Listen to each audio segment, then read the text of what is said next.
बूढ़ा हंस रहता था। वो इतना बूढ़ा था कि वह खुद के खाने का इंतजाम भी नहीं कर सकता था। मछलियां उसके पास आती, पर बूढ़ा हंस उन्हें पकड़ने में असमर्थ रहता। एक दिन उसे बहुत भूख लगी।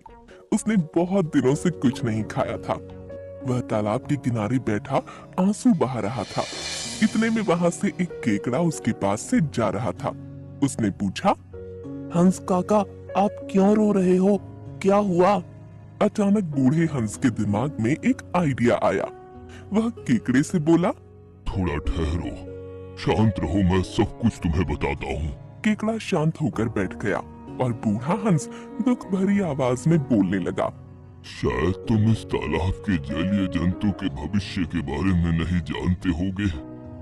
वे जल्द ही पानी के बिना मर जाएंगे। क्या? केकड़े ने आश्चर्य से पूछा। हाँ, सही सुना तुमने। मुझे एक भविष्यकार ने बताया कि इस तालाब का सभी जल खत्म हो जाएगा और सभी जंतु, मछलियाँ, केकड़े बिना पानी के मर जाएंगे। इसी ख्याल से मुझे बार बार दुख हो रहा है कि अब इस तालाब के जंतुओं का क्या होगा। पर इसके लिए तो कोई उपाय बताया होगा ना उस महात्मा ने? केकड़े ने पूछा। हाँ, एक उपाय है। यहाँ से कुछ ही दूरी पर एक तालाब है। हम वहाँ जाकर बस सकते हैं, मगर कछुआ, मेंढक तो पैदल चले जाएंगे। पर मुझे चिंता मछलियों की है। वे वहाँ तक कैसे जाएंगे? वहाँ तो बिना पानी के मर जाएंगे। इसलिए मैं बहुत दुखी हूँ और मैं उनकी मदद करना चाहता हूँ। सारी मछलियां तालाब के भविष्य के बारे में सोचकर चिंतित हो गईं, लेकिन उन्हें खुशी हो रही थी कि हंस काका उनकी मदद करेंगे। यहाँ से कुछ ही दूरी पर एक तालाब है और उसमें बहुत सा पानी भी है। मैं मछलियों को मेरी चोंच में पकड़कर उस तालाब के पास ले जा सकता हूँ, अगर आपको मुझ पर भरोसा है तो। हंस बोला। सब मछलियां जान बचाने के चक्कर में बूढ़े हंस की बात मान जाती हैं और फिर एक एक करके मछलियों को अपनी चोंच में पकड़कर हंस उड़ जाता है।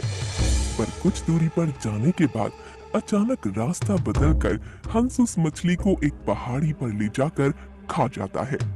और ऐसा करते करते रोज बूढ़ा हंस एक एक मछली तालाब के पानी में छोड़ने के बजाय अपने पेट में छोड़ने लगा और अपना जीवन काटने लगा, वो भी बिना मेहनत के।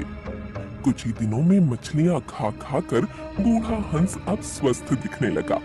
एक दिन केकड़ा बूढ़े हंस से बोला, हंस काका, आप तो मुझे उस नए तालाब में ले जाना भूल ही गए।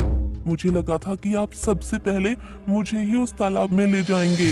नहीं नहीं केकड़ा भाई, अब भला मैं तुम्हें कैसे भूल सकता हूँ? हंस ने कहा और मन ही मन सोचने लगा कि रोज रोज मछलियां खाकर भी मैं बोर हो चुका हूँ। क्यों ना आज कुछ नया टेस्ट ट्राई किया जाए? हंस केकड़ी से कहने लगा, केकड़ा भाई, मेरी पीठ पर बैठ जाओ, मैं तुम्हें उस तालाब के पास पहुंचाता हूँ। केकड़ा खुशी खुशी हंस की पीठ पर बैठ गया और हंस उसे लेकर उड़ने लगा। अभी कितनी दूर है वह नया तालाब? केकड़े ने पूछा। हंस ने सोचा कि केकड़ा कितना मासूम है कि उसे मेरे प्लान के बारे में जरा भी भनक नहीं। इसलिए हंस गुस्से से बोला, मूर्ख, तुमने क्या सोचा कि मैं तुम्हारा नौकर हूँ? यहाँ आसपास कोई तालाब नहीं है और ना ही कोई महात्मा ने मुझे भविष्य बताया है। ये तो सब मेरा प्लान था, मछलियाँ खाने का। अब तुम तैयार हो जाओ मरने के लिए, क्योंकि आज तुम्हारा नंबर है।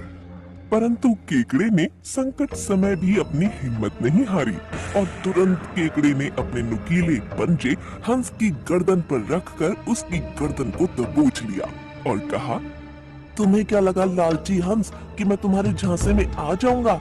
चुपचाप मुझे अपने पुराने तालाब के पास छोड़ो, नहीं तो तुम्हारी गर्दन मैं दबोच जाऊंगा।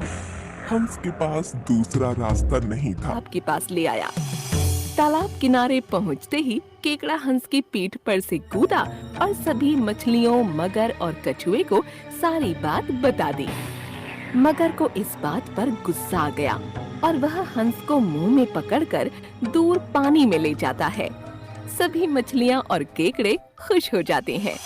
दोस्तों, इस कहानी से हमें यह सीख मिलती है कि लालच नहीं करना चाहिए और अपने दोस्तों के साथ कभी धोखा नहीं करना चाहिए, वरना इसका अंजाम हमेशा बुरा होता है।